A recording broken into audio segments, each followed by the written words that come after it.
প্ৰথমতে মই সৃষ্টিকৰ্তা ঈশ্বৰক কোটি কোটি প্ৰণাম জনাইছোঁ আৰু পিতা আৰু গুৰু মাৰ লগত ধন্যবাদ জনাইছোঁ। আজি মোৰ সাক্ষ্য আছিলে মানুহজনৰ এক্সিডেণ্ট হৈছিলে নৱেম্বৰ 4 তাৰিখে। তাৰপিছত ইয়াৰ প্ৰাৰ্থনা গৃহলৈ আহি মই ইয়াৰ তেল পানী নি বহুত ডাঙৰ এক্সিডেণ্ট হৈছিলে, তেওঁৰ নাৰ্ভ তিনিডাল ছিগি গৈছিলে। তাৰপিছত ইয়াৰ পানী নি ধুই ভাল পালে। পিতাই আহোঁতে কৈছিলে তোমালোকে সাক্ষ্য দিবা দেই, সাক্ষ্য দিবা।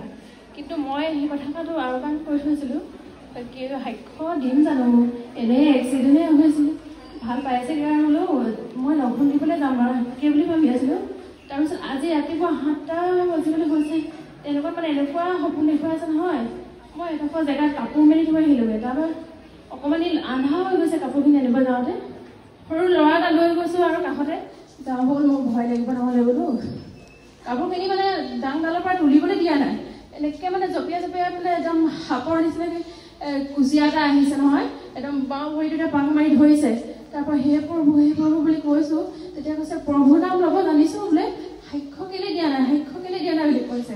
তাৰপৰা কৈছোঁ মই বোলো বহুত দিন হ'ল মই প্ৰাৰ্থনা শুনা নাই, এইকেইদিন প্ৰাৰ্থনা গৃহৰ আজি ৰাতি বোলো প্ৰাৰ্থনাও শুনিছোঁ আৰু মই ইয়াত লঘোণ দিবলৈ মই আহিম বুলি যা যোগাৰ কৰি আছোঁ বুলি কৈছোঁ।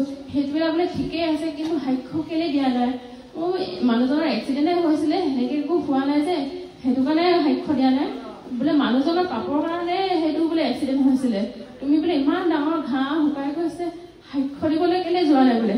একদম ভৰিত পাক মাৰি এৰিয়ে দিয়া নাই নহয়, ধৰিয়ে আছে আৰু। সেই প্ৰভু মই সাক্ষ্য দিবলৈ যাম বুলি কৈছোঁ আৰু একদম মোৰ হাত ভৰি অকৰা কৰি পেলাই হৈছে। মই 5টা 5:30 সেনেকুৱা টাইমতে সাৰ পাওঁ, আজি কিন্তু একদম 7টা বজালৈকে মোক সাৰ পাবলৈ দিয়া নাই, মানে একদম মোৰ ভৰি হাত অকৰা কৰি পেলাই হৈছে। মানে সাক্ষ্য দিবলৈ তুমি কেলৈ যোৱা নাই বোলে, সাক্ষ্যটো দিব লাগে বুলি তুমি নাজানা নেকি বোলে, সেনেকৈ ধৰি হৈছে। তাৰপিছত সেই প্ৰভু মই বোলে যাম, পিতাই আছিলে মই আজি গৈ মই সাক্ষ্য দিমগৈ। তাৰ লগালগ মানুহজনলৈ ফোন কৰিছোঁ, বাইদেউলৈ ফোন কৰিছোঁ, মই এনেকুৱা সপোন দেখিছোঁ বোলো, সাক্ষ্য দিয়া কথাটো মই আওকাণ কৰি থৈছোঁ, সেইটো কাৰণে মোক এনেকৈ সপোন দেখুৱাইছে নেকি বোলো।